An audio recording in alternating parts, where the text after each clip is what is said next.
নমস্কার বন্ধুরা, welcome to cricket and football hub. তো বন্ধুরা, এই ভিডিওতে তোমাদের মধ্যে বেশ কয়েকটা গুরুত্বপূর্ণ আপডেট নিয়ে আলোচনা করার আছে। সেহেতু এই ভিডিওটা একটু না স্কিপ করে তোমাদের পুরোটা দেখার অনুরোধ থাকলো। আর তোমরা যারা আমাদের এই চ্যানেলে প্রথমবার এসেছো তারা কিন্তু অবশ্যই আমাদের এই ভিডিওতে একটা লাইক দিয়ে আমাদের এই চ্যানেলটাকে সাবস্ক্রাইব করে রেখো, কারণ তুমি কিন্তু এখানে তোমাদের প্রিয় দলের সমস্ত রকম খেলার খবর সবার আগে পেয়ে যাবে। তো চলো আর দেরি না করে আজকের ভিডিওর মেইন টপিকগুলো নিয়ে আলোচনা শুরু করা যাক। সো ফার্স্ট অফ অল যদি আমাদের ভারতীয় ফুটবলের বিষয় নিয়ে কথা বলা যায়, তো বন্ধুরা তোমরা জানো এক সময় বাঙালি ফুটবলারদের হাত ধরেই ভারতবর্ষে ফুটবলের সুদিন ফিরে এসেছিল, কিন্তু বর্তমানে সেই একজন বাঙালির নেতৃত্বেই আজ আমাদের ভারতীয় ফুটবল ধ্বংসের দিকে এগোচ্ছে। হ্যাঁ বন্ধুরা, তোমরা ঠিকই বুঝতে পারছো আমি এখানে কার কথা বলছি। আমি এখানে আমাদের ভারতীয় ফুটবলের অকল্যাণময় ব্যক্তি শ্রী কল্যাণ চৌবের কথা বলছি। একটা লোক কতটা নির্লজ্জ হলে গোটা ভারতীয় ফুটবলকে ধ্বংসের দিকে ঠেলে দিতে পারে তা কিন্তু কল্যাণ চৌবেকে না দেখলে বোঝাই যাবে না। তো যাই হোক, তোমরা এতদিন পর্যন্ত জেনে এসেছিলে কেন্দ্রীয় মন্ত্রণালয় তারা সুপ্রিম কোর্টের কাছে গিয়ে এই মরশুমে লিগ চালানোর বিষয়ে নিজেদের সমস্ত পরিকল্পনা জানাবে এবং সেই মতনভাবেই সুপ্রিম কোর্টের তরফ থেকে রায় জানানো হবে। তো এতদিন পর্যন্ত এই রকমই কিন্তু আপডেট ছিল। আর এই রকম আপডেট জানার পর এতদিন কিন্তু সমস্ত ভারতীয় ফুটবল প্রেমীরা তারা আশার আলো দেখতে পেয়েছিল যে তাহলে এবার হয়তো সেই সুখবরটা পেতে চলেছে ভারতীয় ফুটবল প্রেমীরা, তারা যে সুখবরটা শোনার জন্য এতদিন অধীরাগ্রহে বসেছিল। তো ঠিক সেই মতনভাবেই গতকাল কেন্দ্রীয় মন্ত্রণালয়ের তরফ থেকে সুপ্রিম কোর্টের দ্বারস্থ হওয়ার কথা ছিল। তবে সর্বশেষ আপডেট অনুযায়ী যেমনটা জানা গেছে, গতকাল কেন্দ্রের তরফ থেকে কোর্টে হাজির হওয়ার কথা থাকলেও গতকাল কেন্দ্রীয় মন্ত্রণালয় কোর্টে উপস্থিত হয়নি। আর তার প্রধান কারণটা হচ্ছে আইএসএলের সমস্ত ফ্র্যাঞ্চাইজিগুলির মিলিত বৈঠকের চিঠি। তো তোমরা জানো কেন্দ্রীয় মন্ত্রণালয়ের সাথে বৈঠকের পরই ইস্টবেঙ্গল বাদে আইএসএলের সমস্ত দলগুলির সিইওরা তারা একত্রে বৈঠকে বসে এবং তারা সিদ্ধান্ত নেয় যদি কেন্দ্রের তরফ থেকে লং টার্মের জন্য আইএসএল করানোর বন্দোবস্ত করা হয় তাহলেই তারা এই মরশুমে আইএসএল দল নামাবে। আর যদি শুধুমাত্র নম করেই এই মরশুমের জন্যই খেলাটা চালু করা হয় তাহলে তারা দল নামাবে না, কারণ এই মরশুমটা চালু হলেও এই মরশুম খেলা হবে শুধুমাত্র 3 থেকে 4 মাস। আর যদি আইএসএল হয় তাহলে কিন্তু অধিকাংশ দলগুলিকেই নিজেদের দলে নতুন নতুন প্লেয়ার সই করাতে হবে, যার কারণে ভবিষ্যতে আইএসএল হবে কি না সেই বিষয়ে নিশ্চিত না করে শুধুমাত্র এই 3 থেকে 4 মাসের জন্য নতুন প্লেয়ার সই করে আর নিজেদের আর্থিক ক্ষতি বাড়াতে চাইছে না দলের ম্যানেজমেন্টগুলি। যার কারণে ওদিনের ওই বৈঠকে সমস্ত দলের সিইওরা তারা সিদ্ধান্ত নেয় যদি আইএসএল লং টার্মের জন্য হয় তাহলেই তারা দল নামাবে। আর এই মর্মেই ওদিন কিন্তু ফেডারেশন এবং কেন্দ্রীয় মন্ত্রণালয়ে চিঠি পাঠানো হয় ফ্র্যাঞ্চাইজিগুলির পক্ষ থেকে। আর ওই চিঠির কারণেই গতকাল সুপ্রিম কোর্টে উপস্থিত হয়নি কেন্দ্রীয় মন্ত্রণালয়, কারণ যদি ম্যানেজমেন্টগুলি নিজেদের দল নামাতে স্বীকার না হয় তাহলে বিনা কারণে কোর্টে গিয়েই বা কী হবে।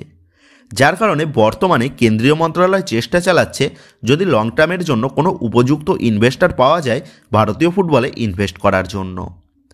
তো যাই হোক, আজ ডিসেম্বর মাসের 9 তারিখ, সেক্ষেত্রে আর 1 থেকে 1.5 সপ্তাহ কেটে গেলেই ক্রিসমাস বা নতুন বছরের ছুটি চালু হয়ে যাবে সমস্ত গভর্নমেন্ট বা কর্পোরেট মহলে।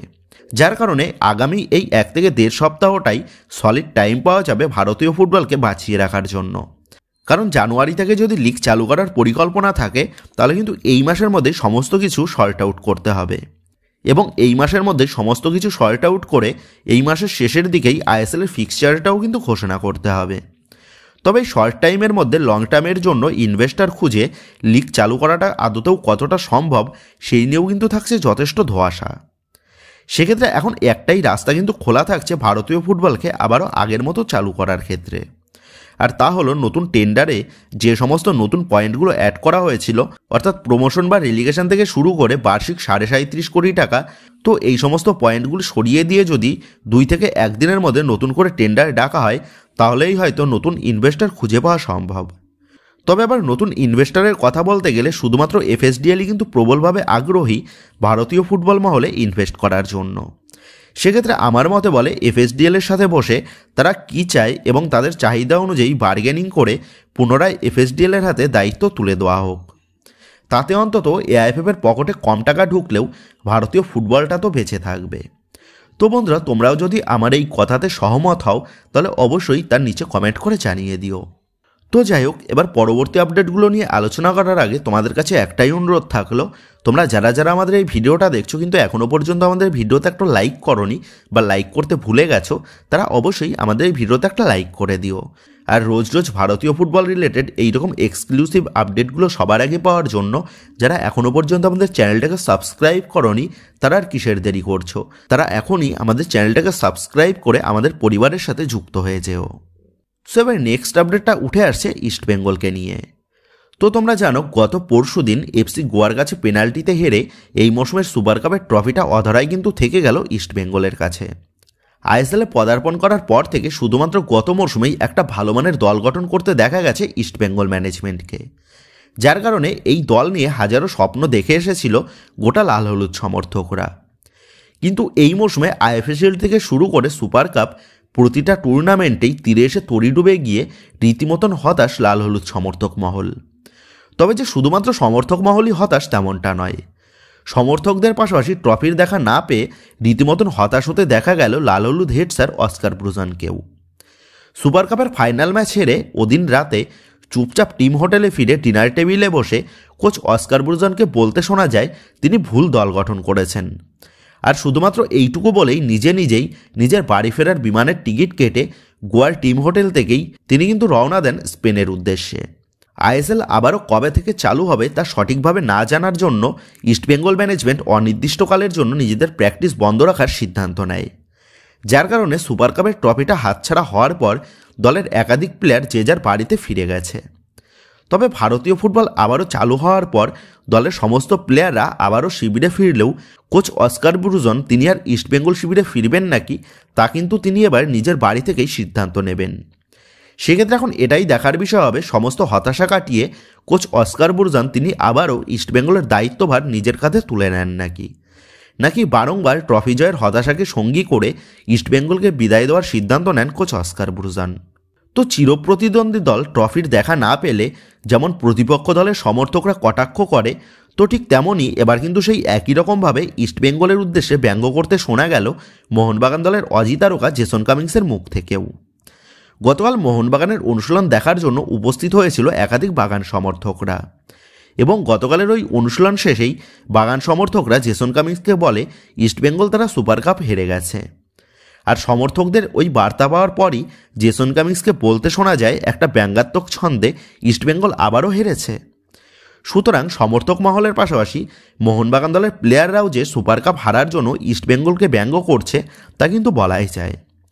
তো যাই হোক, আমরা সকলেই আশা করব ভারতীয় ফুটবল আবারও স্বাভাবিকভাবে চালু হোক এবং ইস্টবেঙ্গলের সিনিয়র দল তারা যেন আবারও নিজেদের ট্রফির খরা কাটিয়ে নতুন ট্রফি জয়ের স্বাদ গ্রহণ করুক।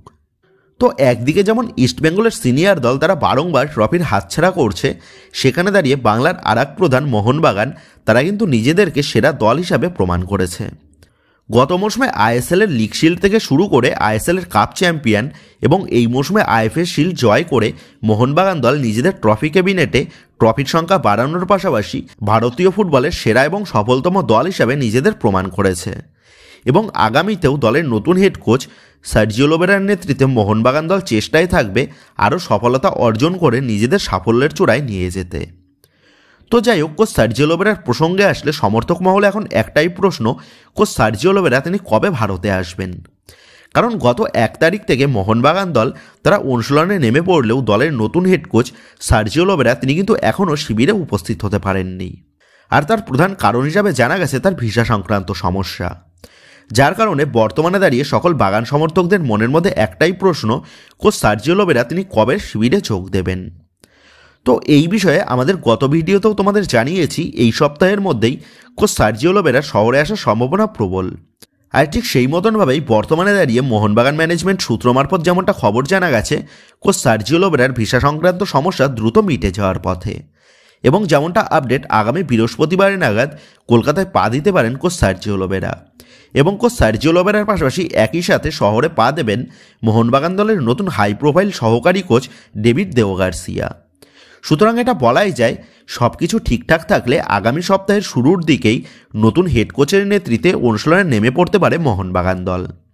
তবে সবথেকে বড় বিষয় হচ্ছে বর্তমানে ভারতীয় ফুটবলের এইরকম চরম অন্ধকার পরিস্থিতির কারণে যেখানে সমস্ত ফ্র্যাঞ্চাইজিগুলি অনির্দিষ্টকালের জন্য নিজেদের অনুশীলন বন্ধ রাখার সিদ্ধান্ত নিয়েছে, সেখানে দাঁড়িয়ে কোন আশাতে মোহনবাগান নিজেদের অনুশীলন জোর কদমে চালু করলো।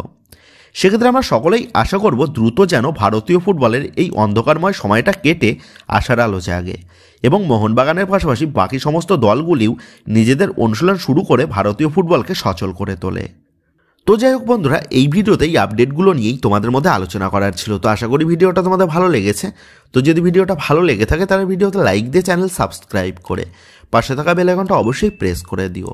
আর তোমরা যারা এখনও পর্যন্ত আমাদের সোশ্যাল মিডিয়া পেজের সাথে যুক্ত হওনি তারা নিচে ডিসক্রিপশন বক্সের লিঙ্ক থেকে আমাদের সোশ্যাল মিডিয়া পেজের সাথে যুক্ত হয়ে যেও, কারণ এখন কিন্তু সমস্ত রকমের লেটেস্ট আপডেটগুলো সবার আগে আমাদের সোশ্যাল মিডিয়া পেজেই পোস্ট করা হয়।